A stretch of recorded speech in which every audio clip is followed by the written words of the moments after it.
or third date, and I was just like, I don't know you. Why are you crying? I'm uncomfortable. But also my second thought was also like, you're a man. You're not supposed to cry in front of me because, and I know where this stems from. Growing up, my mother would tell me, don't you ever let a man see you cry. And even now, like, I have problems with anybody seeing me cry, but especially men, because yeah, just like men switch the roles, same way men crying in front of women specifically, that's how I feel internally when I cry in front of a man. Is like, you're vulnerable, you let them in, and so now they know your weak spots, they know what hits you, they know, you know, what triggers you, what traumatized you, or just you're letting them in. And oh my god. And then learning now that it's okay to ask for help, to need somebody, both roles, regardless of gender, is actually empowering. Because I remember, I like, just the other day, I cried in front of my two closest coworkers, and it was just like a quick cry, and I was like, damn, I don't know where that came from.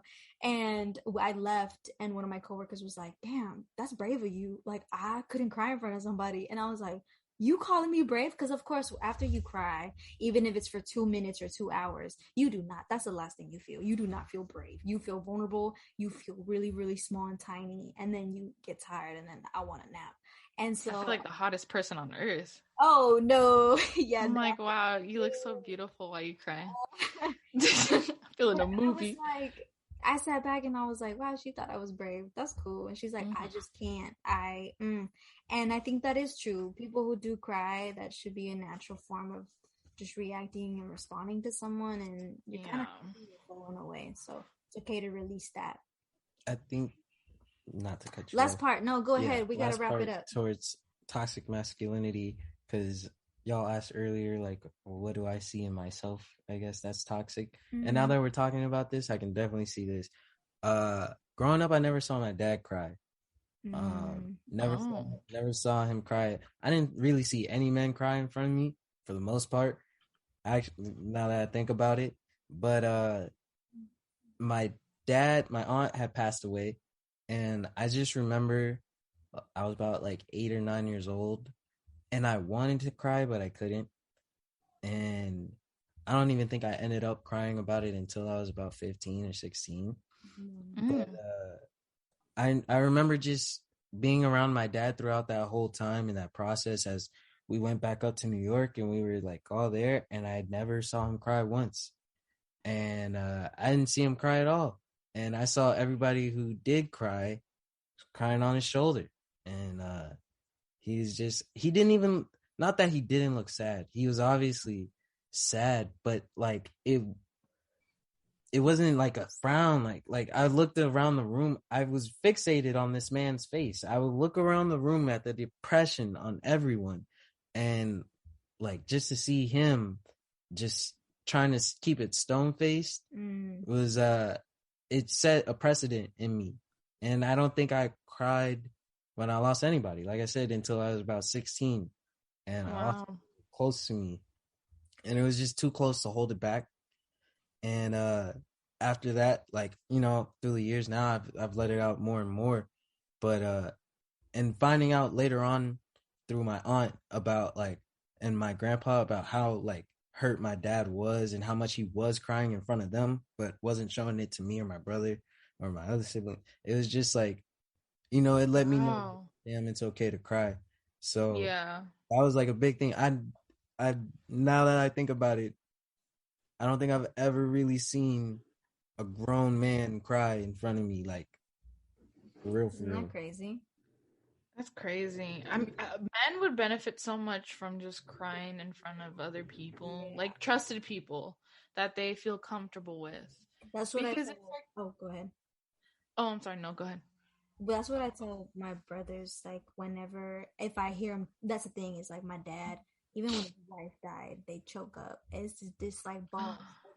And I know what it feels like. It burns. It's stuck in your throat. Yeah, that shit burns. You don't wanna. And he will swallow. And I was like, Dad, why don't you cry? Your wife died.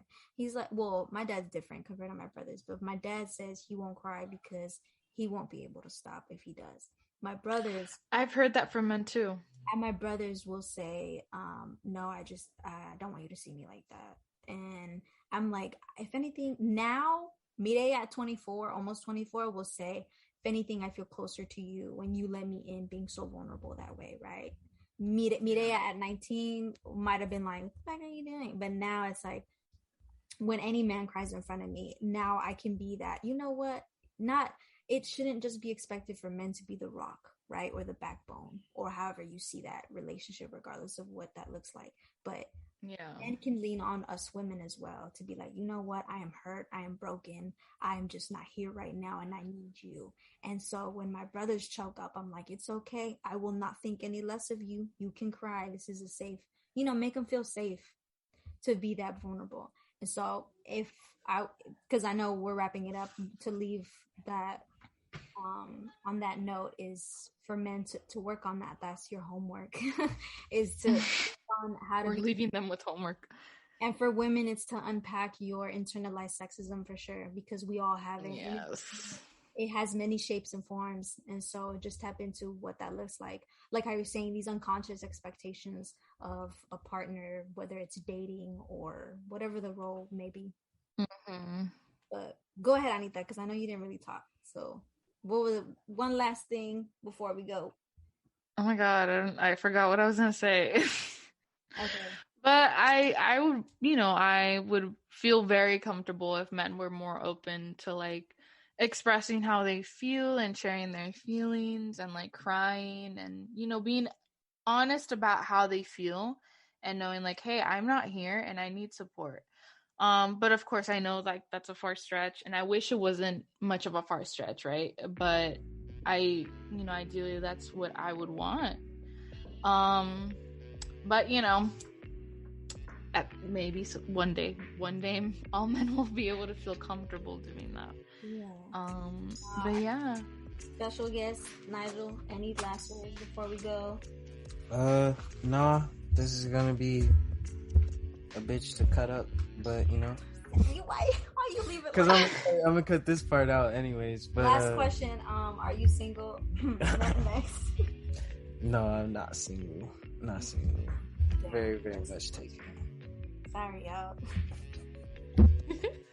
No, but for real, any last statements? No, just any tips for our listeners? Tips, men, like they said, do your homework. Just be more understanding towards the women in your lives. They're going through a lot more than you probably think, and I will honestly say that to women too. Be a little bit more considerate to the men in your lives, because it's a lot of things men just don't even feel like they can talk about or want to talk about. So it's like, you don't know what internal struggles that women or the men in your life are going through. Be a decent human to everybody, and that's kind of where I'd leave it off. Follow me on Instagram. Oh yeah. At @_man uno.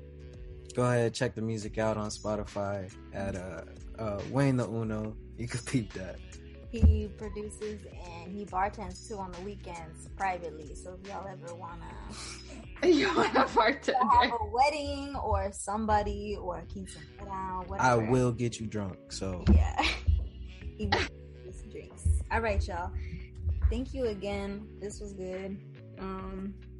And peep into our next episode for next week. We will be talking about mass incarceration. Police brutality, and that's our second part, 2 or 3 part series of policing. And once again, this is Mireya and Anita at De La Roots.